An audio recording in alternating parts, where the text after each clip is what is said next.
इस लेक्चर में हम तीन चीजों को कंपेयर करते हैं, concept, set of ideas and principles. Concept क्या होता है? आसान लफ्जों में कंसेप्ट एक स्मॉल आइडिया को कहते हैं। एक स्मॉल आइडिया को कंसेप्ट कहते हैं। जिस तरह पेन एक स्मॉल आइडिया है, health care environment. Set of ideas किस चीज को कहते हैं? जिसमें बहुत सारे आइडियाज कनेक्टेड हो जाए उसको क्या कहते हैं? Set of ideas. जिस तरह example caring, healing and patient dignity, patient respect. तो ये दो तीन चीजें, दो तीन आइडियाज आपस में कनेक्टेड हो गए, इसको सेट ऑफ आइडियाज। सेट कहते हैं ग्रुप को। प्रिंसिपल्स किस चीज को कहते हैं?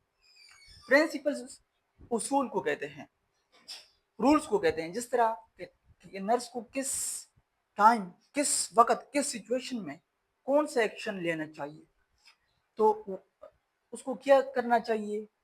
एग्जाम्पल डू नो हार्म, ये प्रिंसिपल है कि पेशेंट को नुकसान नहीं पहुंचाना है। फिर help the patient that the patient care himself, help the patient that patient में be able to care himself. इस तरह कि पेशेंट में खुद इत्मीदी आ जाए, वो खुद अपना काम कर सके, वो उसको इस तरह एबल बनाना, तो इसको कहते हैं क्या चीज? प्रिंसिपल्स। ये सारी चीजें मैंने प्रिंसिपल बता दी। समराइज करते हैं। कंसेप्ट एक आइडिया को कहते हैं, और सेट ऑफ आइडियाज बहुत सारे आइडियाज कनेक्टेड हो जाते हैं तो उसको सेट ऑफ आइडियाज कहते हैं। प्रिंसिपल्स रूल रेगुलेशन को कहते हैं, क्या उसको क्या करना चाहिए, कौन सी सिचुएशन में क्या करना चाहिए। इसके बाद हम लेक्चर कौन सा पढ़ेंगे?